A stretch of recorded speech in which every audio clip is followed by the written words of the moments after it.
Hello guys, আসসালামু আলাইকুম। কি অবস্থা সবার? কক্সবাজারের আরেকটা নতুন ব্লগ নিয়ে আজকে আমি চলে এসেছি। তো গত ব্লগে তো আপনারা দেখেছেন যে আমরা সাম্পানের দিকে এগোচ্ছিলাম। তো সাম্পানের যে নৌকাগুলো ছিল রঙিন, এত সুন্দর দেখতে ছিল। তো সেগুলো আপনাদের দেখাচ্ছিলাম।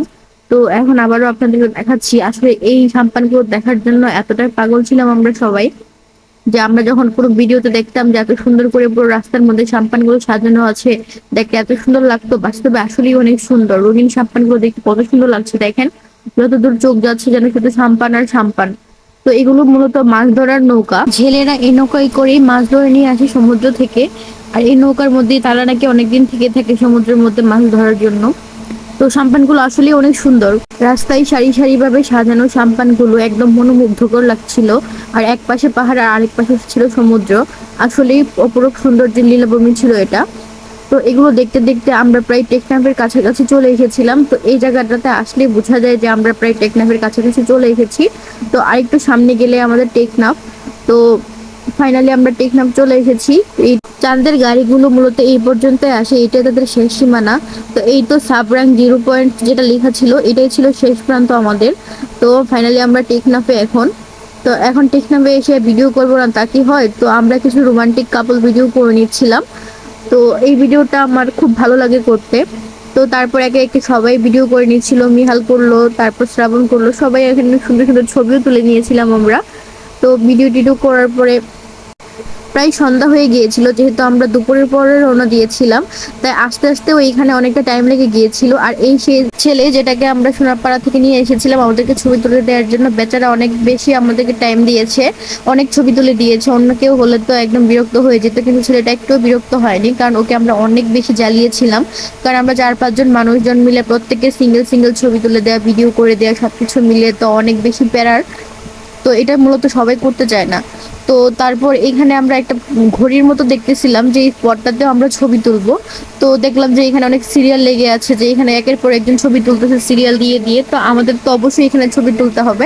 তো আজকের মতো এটা ছিল আমাদের শেষ প্লেস, যেখানে আমরা লাস্ট ছবি তুলেছিলাম। তো তারপর সেখানে অনেক ছবি টবি তুললাম, ভিডিও করলাম। তো সেগুলো করে তারপর রাত হয়ে গিয়েছিল, পরে আমরা গাড়ি নিয়ে চলে এসেছিলাম আমাদের হোটেলে। তো ফ্রেশ ট্রেশ হয়ে তারপর হচ্ছে আমরা বের হয়েছিলাম বিচের দিকে যাব। তো বিচের দিকে, বিচের সাথে একটা রেস্টুরেন্ট আছে, নাম করাই রেস্টুরেন্ট। তো এই রেস্টুরেন্টটা একদমই সুগন্ধা পয়েন্টের সাথে। তো যারা যারা সুগন্ধা পয়েন্টে গিয়েছেন বা যাবেন, তারা অবশ্যই এটাকে দেখতে পাবেন, কারণ একদম সুগন্ধা পয়েন্টের মাথায় হচ্ছে এই রেস্টুরেন্টটা। তো এখানে যাওয়ার পর এত একটা বাজে অভিজ্ঞতা হয়েছে আমাদের সেদিন। তো ওদের সার্ভিসটা খুব বাজে ছিল। আসলে নেক্সট টাইম আমি কখনো কাউকে বলবো না এখানে যেতে। কারণ ওদের যে খাবারটা আমরা অর্ডার দিয়েছিলাম, চাপ আর হচ্ছে নান, প্রত্যেকটা খাবারে অনেক বেশি চুল ছিল। তো ওদেরকে চেঞ্জ করে দিতে বলার পরেও ওরা অনেকক্ষণ যাবত চেঞ্জ করে দিচ্ছিল না। ওরা অনেক কিছু বলতেছিল, তারপরে চেঞ্জ করে নিয়ে আসছে অনেকক্ষণ পরে। তার যেটা নিয়ে আসছিল সেটাতেও চুল ছিল। তো পরবর্তী সময় আমরা এখানে খাবার রেখে উঠে চলে এসেছিলাম, খুব মেজাজ খারাপ হয়ে গিয়েছিল। ওদের ম্যানেজারকে বলার পরেও কোনো একটা ভালো আমরা রেসপন্স পাইনি। পরবর্তী সময় আমরা বের হয়ে চলে এসেছি। এরকম যদি ওরা করে, তাহলে কোনো পর্যটক কি ওখানে গিয়ে ওদের রেস্টুরেন্টে যাবে আপনারা বলেন? তো ওখান থেকে চলে এসেছিলাম আমরা কাজলের দোকানে। তারপর সেখান থেকে সে আমাদেরকে নিয়ে গিয়েছিল ঝালমুড়ি খাওয়ানোর জন্য। ওর ফেমাস সে ঝালমুড়ি। তো এখান থেকে নাকি সে সবসময় খায়। তো আমরা যখনই যাই তখনই সে এখান থেকে আমাদেরকে ঝালমুড়ি খাওয়ায়। তো সেখান থেকে ঝালমুড়ি খেয়ে এখন আমরা চলে এসেছিলাম বিচে। তো ঝালমুড়িটা যেখানে খেয়েছিলাম সেটা একদম বিচের কাছেই ছিল। তো ওখানে আসার পর সবাই মিলে কাজলকে পানি ফেলে দিবে এরকম একটা অভিনয় করতেছিল, যে সত্যি সত্যি ফেলে দিবে। ও তো ভেবেছিল যে আসলে আমাকে মনে হয় ফেলে দিবে। তো এটা নিয়ে অনেক মজা টজা করেছিলাম। তো তারপর হচ্ছে আমাদের একটু বেশি খিদে লেগে গিয়েছিল, যেহেতু সন্ধ্যায় আমরা খাবারটা ভালো করে খেতে পারিনি। তো তারপর হচ্ছে আমাদের হোটেলের পাশে এসে চিরচেনা রেস্টুরেন্টে আমরা চলে এসেছিলাম রাতের খাবারটা খাওয়ার জন্য। তো ওখানে এসে রাতে আমরা খাবার খেয়ে নিয়েছিলাম। তো রাতে খাওয়া দাওয়া করে আমরা রুমে চলে গিয়েছিলাম। পরের দিন যেহেতু আমরা আরেকটা স্পটে ঘুরতে যাব, কারণ আগের দিন আমরা হচ্ছে হিমছড়িতে যেতে পারিনি সেজন্য। তো আমরা সকালবেলা একটু লেট করে ঘুম থেকে উঠেছিলাম, উঠে তারপর বাইরে দেখলাম যে অনেক বেশি বৃষ্টি ছিল। তো সেজন্য একটু লেট করে বের হলাম। তো আমরা দুপুরবেলা বের হয়েছিলাম, দুপুর বলতে 12টার দিকে। তো আমরা ভাবলাম যে দুপুরে লাঞ্চটা করে নেই, কারণ হচ্ছে আমরা যেহেতু হিমছড়ির দিকে যাব, কখন আসি তার ঠিক নেই। আর ওখানে গিয়ে খাবার পাবো কিনা কে জানে। তো সেজন্য হচ্ছে আমরা এখান থেকে মোরগ পোলাও খেয়ে নিয়েছিলাম। তো এগুলো খেয়ে তারপর আমরা একটা অটো করে কলাতলি থেকে একদম হিমছড়ির দিকে চলে গিয়েছিলাম। তো আমার এত বেশি ঘুম পাচ্ছিল, আমি তো অটোতে বসে ঘুমিয়ে পড়েছিলাম।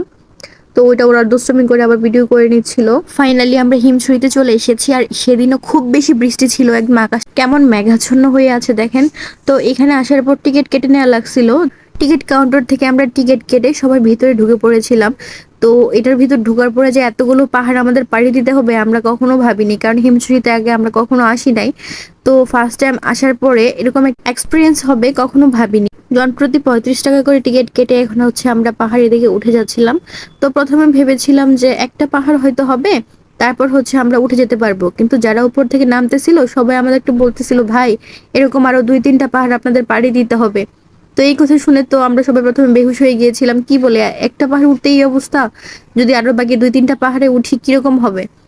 আর আমি উঠতেছিলাম আর একটা জিনিস ভাবতেছিলাম, এত বড় উঁচু পাহাড়ের মধ্যে এইভাবে সিঁড়ি কিভাবে করে ওরা, সত্যি ওদের অনেক সাহস আছে বলতে হবে। গাইস, এত উঁচু পাহাড় ছিল যে আমার উঠতে খুব বেশি কষ্ট হচ্ছিল, কিন্তু বাকিরা সবাই কিন্তু টুপটুপ করে উঠে যাচ্ছিল, যেহেতু ওরা চিকন ছিল, পাতলা ছিল। তো আমি যেহেতু একটু মোটো টাইপের, তো আমার উঠতে একটু কষ্টই হচ্ছিল। তারপরে অনেক কষ্ট করে উঠে যাচ্ছিলাম, কারণ উপরে উঠতেই হবে, আমি একদম শেষ প্রান্তে কি আছে সেটা দেখতে যাচ্ছিলাম। কারণ এত কষ্ট করে যেহেতু এসেছি, তো বাকি পাহাড়গুলো অবশ্যই আমি উঠে তারপর হচ্ছে শেষ প্রান্তে যাব। একটা পাহাড় আমরা অলরেডি পার করে চলে এসেছিলাম, এখন হচ্ছে আরেকটা পাহাড় থেকে উঠবো। এই যে দেখেন অবস্থা ওদের, একটা পাহাড় থেকে উঠেই ওদের কোমর ব্যথা শুরু হয়ে গিয়েছিল, বাকি 3টা পাহাড় ওরা কিভাবে উঠবে। আর যারা যারা উপর থেকে নামতেছিল সবাই বলতেছিল, ভাই আরো 2টা আছে, আরো 3টা আছে, এরকম বলতেছিল। তো ওদের দেখে আমরা পুরো হতাশ হয়ে যাচ্ছিলাম বারবার। তো আর মানুষ দেখেন কি পরিমাণ, এত উঁচু হোক আর যাই হোক মানুষের ভিড় কিন্তু কম না। অনেক মুরব্বীরাও দেখতেছিলাম উপরে উঠে যাচ্ছিল, তো ওনাদের দেখে তো অন্তত আমরা একটু ইন্সপায়ার হচ্ছিলাম, কারণ আমরা তো ইয়ং, তো আমাদের তো ওনাদের আগে ওঠা উচিত। তো ওনারা কিভাবে এত উপরে উঠেছে আমি সত্যি অবাক। তারপর টুকটুক করে আমরা উপরে উঠে যাচ্ছিলাম। তো আশেপাশে অনেক সুন্দর সুন্দর গাছ ছিল। আর যে সিঁড়িটা দিয়ে আমরা উপরে উঠতেছিলাম ওই সিঁড়িটা একদম সরু ছিল আর অনেক চিকন ছিল। তো জাস্ট একজন মানুষ উপরে উঠতে পারবে আর একজন মানুষ অনেক কষ্ট করে নামতে পারবে, এরকম ছিল রাস্তাটা।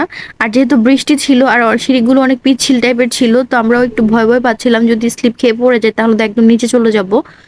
তো 2টা পাহাড় উপরে উঠতে আমরা সমুদ্রের সুন্দর দৃশ্যটা দেখতে পাচ্ছিলাম, একদম পুরো সমুদ্রটা দেখা যাচ্ছিল। তো আরেকটু উপরে উঠলে তো একদম সমুদ্র পুরোটা ভালোভাবে দেখা যাবে। তো সেজন্য আমরা আস্তে আস্তে লাস্ট পর্যন্ত যাব। তো এখানে একটা স্পট ছিল, এখানে সবাই মিলে ছবি তুলতেছিল। তো এখানে যে অবস্থা দেখলাম যে একদম সিরিয়াল দিয়ে দিয়ে ছবি তুলতেছে। তো পরে ভাবলাম যে না, আমরা আগে উপর থেকে ঘুরে আসি, তারপর হচ্ছে নিচে আমরা এখানে ছবি তুলবো। তো দেখেন কি পরিমাণ মানুষের ভিড় ছিল, বৃষ্টি তো কাউকে থামাতে পারেনি। তো সব বয়সের লোকই মোটামুটি উপরে আসতে পেরেছে দেখতেছিলাম, বাচ্চা থেকে নিয়ে বয়স্ক লোক পর্যন্ত। তো আমরা কিছুক্ষণ এসে এখানে একটু বসেছিলাম, বসে একটু রেস্ট নিয়ে তারপর নেক্সট পাহাড়ে উঠে গেলাম। তো এটাতে ওঠার পর আমরা যে প্রান্তে ওঠার জন্য এতটা উদগ্রীব ছিলাম, সেখানে পৌঁছে দেখলাম যে এখানে বিশাল লম্বা লাইন, সিরিয়াল। তো ছবি তুলতে হলে নাকি সিরিয়াল দিয়ে তারপর ছবি তুলতে হবে, দেখেন অবস্থা। তো আমরা তারপর ভাবলাম যে আমরা একটু সামনে যাই, সামনে গিয়ে পুরো সমুদ্রের ভিউটা নিয়ে আসি আর ওখানে কতগুলো ছবি তুলে আসি। তো ওখান থেকে একটু একটু ঢালুতে নামার দিকে পথে হচ্ছে একটা সুন্দর জায়গা আছে, সেখানে আমরা সবাই মিলে একটু বসে আড্ডা দিচ্ছিলাম, কারণ অনেকটা পাহাড় আমরা উপরে উঠে এসেছিলাম। তো এখানে আসার পর সবাই মিলে দুষ্টামি করছিলাম, আড্ডা দিচ্ছিলাম, রেস্ট নিচ্ছিলাম। তো তারপর হচ্ছে ওখানে কয়েকটা ছবি টবি তুলে তারপর এখন আমরা হচ্ছে নিচে নেমে যাচ্ছি। উঠতে যতটা কষ্ট হয়েছে নামতে কিন্তু এতটা কষ্ট হয়নি, নামতেও খুব সহজ ছিল। তো আমরা সবাই মিলে নেমে যাচ্ছি এখন, কারণ আমাদের উপরের কাজ অলরেডি শেষ হয়ে গিয়েছিল। আর যেহেতু বৃষ্টি আর উপরে অনেক পিচ্ছিল টাইপের ছিল, তাই ভয়ে ভয়ে আমরা বেশিক্ষণ ওখানে না থেকে চলে আসছিলাম। আর আমাদের নিচে আরেকটা প্লেসে যেতে হবে। তো আমরা যেহেতু অটো নিয়ে এসেছিলাম, তো অটোওয়ালাও বারবার ফোন দিচ্ছিল যে খুব একটা দেরি করা যাবে না। তো সেজন্য আরো আমরা বেশি এখানে থাকিনি। তো তারপর ওখান থেকে আমরা নেমে গেলাম। আমি আসলে হিমছড়ি যে ঝর্ণাটা আছে সেটা খুঁজতেছিলাম। তো খুঁজতে খুঁজতে ফাইনালি আমরা নিচে চলে এসেছিলাম। তো নিচে আসার পরে এক গাদা শান্তি লাগতেছিল যে কত উপর থেকে আমরা নিচে এসেছি ভাবা যায়।